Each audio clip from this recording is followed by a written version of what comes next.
दोस्तों नमस्कार। दोस्तों मैं विमल शाही आप सभी लोगों का अपने चैनल में स्वागत करता हूं और उम्मीद करता हूं कि आप लोग सब लोग स्वस्थ होंगे एवं मस्त होंगे। सभी राष्ट्रवादियों और सनातनियों से ये निवेदन रहेगा कि आप लोग मेरे चैनल को सब्सक्राइब कर लीजिए और वीडियो को लाइक एवं शेयर भी कीजिए। दोस्तों हम लोग बात करने जा रहे हैं बिहार विधानसभा चुनाव 2025 की, और इसमें एक बहुत बड़ी अपडेट आ रही है। दोस्तों आरजेडी को बहुत बड़ा झटका लगा है। दोस्तों बिहार में सासाराम जो विधानसभा क्षेत्र है उसमें आरजेडी के जो कैंडिडेट हैं सत्येंद्र शाह, वो नॉमिनेशन फाइल करने के लिए अपनी दल बल के साथ गए थे, पूरे गाजे बाजे के साथ गए थे। जैसे ही वो नॉमिनेशन करके बाहर निकलते हैं, झारखंड की police along with Sasaram police उनका इंतज़ार कर रही होती है और उन्हें झारखंड की पुलिस गिरफ्तार कर लेती है।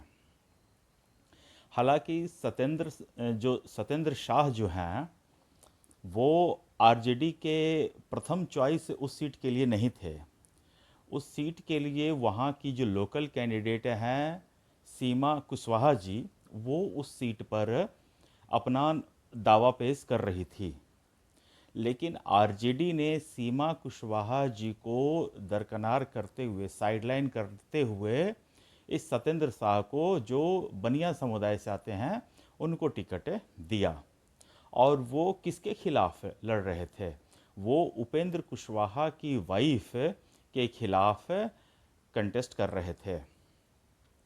हालांकि झारखंड पुलिस ने ये बताया है कि उन सत्येंद्र शाह को जो गिरफ्तार किया गया है वो 2004 का मामला है। 2004 में करीब उनके खिलाफ झारखंड में पूरे 20 मामले, 20 से ज़्यादा मामले उनके खिलाफ लंबित हैं, जिसमें डकैती, लूट, अपहरण, रंगदारी, इन सब का मामला है। तो जब सत्येंद्र शाह को अरेस्ट किया गया उस समय वो अपने समर्थकों के साथ वहाँ पर मौजूद थे और समर्थकों ने उनके सपोर्ट में नारेबाजी करनी शुरू कर दी।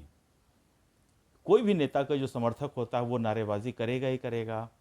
और उन्हीं भीड़ के बीच में सत्येंद्र शाह ने भी अपने आप को बेगुनाह करना, मतलब कि साबित करना शुरू कर दिया कि ये 2004 का मामला है, विरोधियों ने उनको फंसाया है।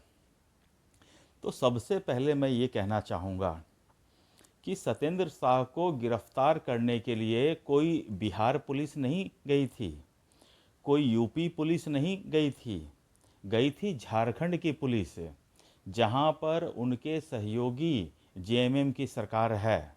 झारखंड में जेएमएम और आरजेडी अभी अभी कुछ ही पिछले ही साल दिसंबर के महीने में झारखंड में चुनाव था और आरजेडी और जेएमएम दोनों साथ मिलकर वहां चुनाव लड़े थे और जेएमएम भी महागठबंधन के ही सदस्य हैं।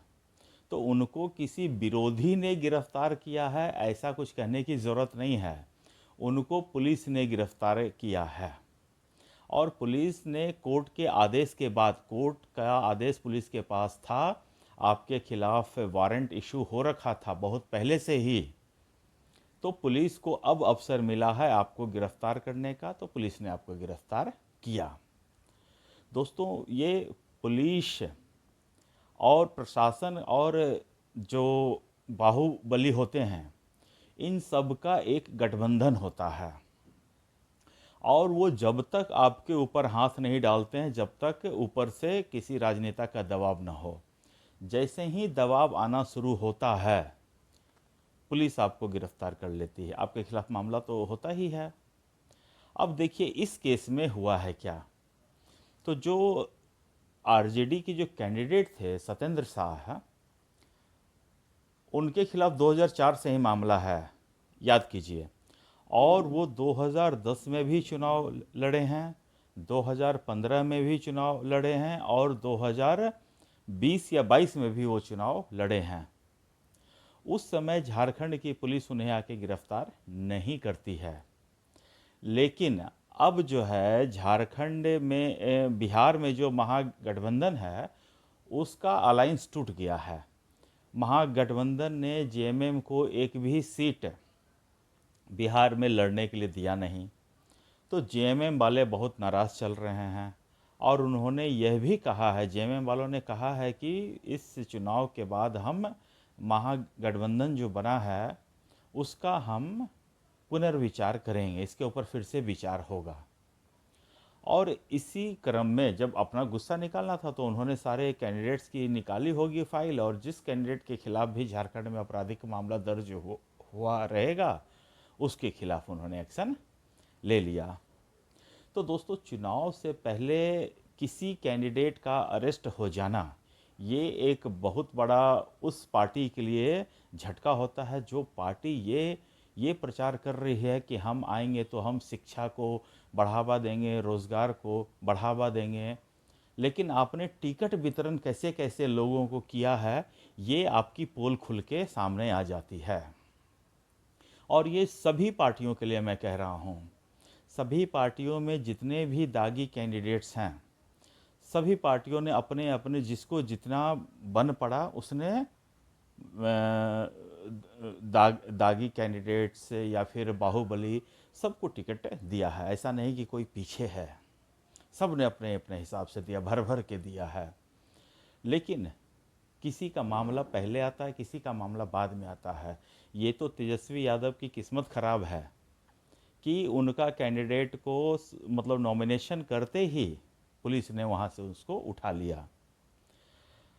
हालांकि अगर जेएमएम को वो 1-2 सीट दे देते तो इस फाइल को वो लोग दबा भी देते हैं। जैसा कि राजनीति में होता है, अक्सर होता है, ऐसा ही होता है कि आपकी फाइल को दबा दिया जाता है।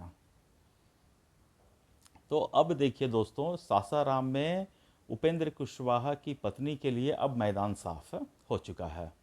अब वहाँ उनकी जीत ऑलमोस्ट सुनिश्चित हो गई है, क्योंकि अब वहाँ के लोग अब बहुत, जो भी अगर जो न्यूट्रल आदमी होंगे जो अपना मत 1-2 दिन में बदलते हैं, ठीक है ना, जो जो उस विचारधारा वाले हैं, ठीक है, उस विचारधारा वाले, तो वो दागी हो चाहे दागी ना हो, वो जेल चला जाए चाहे वो आतंकवादी बन जाए, मैं साफ कह रहा हूँ वो आतंकवादी बन जाए, लेकिन वो अपने कैंडिडेट को ही वोट देंगे जो उस विचारधारा के हैं।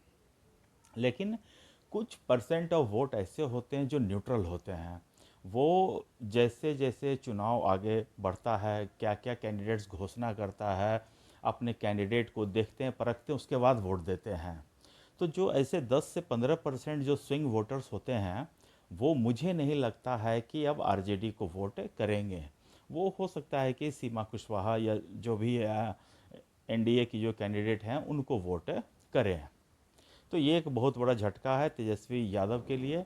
और मुझे तो लगता है कि पूरे बिहार में, पूरे बिहार के लोगों को ये करना चाहिए कि अगर उनका कैंडिडेट किसी भी क्राइम या क्रिमिनल बैकग्राउंड से आता है, तो अगर अगर सारे उस आपके इलाके में सारे जो कैंडिडेट्स हैं, अगर सारे कैंडिडेट वैसे ही हैं तो आपके पास फिर भी आपके पास नोटा का ऑप्शन बचता है। नोटा का ऑप्शन आप दबाइए, कम से कम आप अपने आप को मतलब कि सुधार कर तो देखिए। आप अपने आप को सुधारेंगे तो हो सकता है कि सामने वाला जो कैंडिडेट हैं वो अगले बार से चुनाव लड़ने से डरेगा कि हमें जनता वोट देगी नहीं। तो ऐसे में मतलब सुधार इसी तरह से आएगा। अगर आप अपने अपराधी जो कैंडिडेट्स होते हैं उससे प्यार करेंगे तो वो आज उसके पास 10 केस है तो अगले बार आप यकीन मानिए 50 केस उसके पास से होगा। तो दोस्तों, मुझे आज के लिए इतना ही अपडेट देना था। आप लोग अपना ख्याल रखिए, स्वस्थ रहिए, मस्त रहिए। तब तक के लिए नमस्कार, बाय।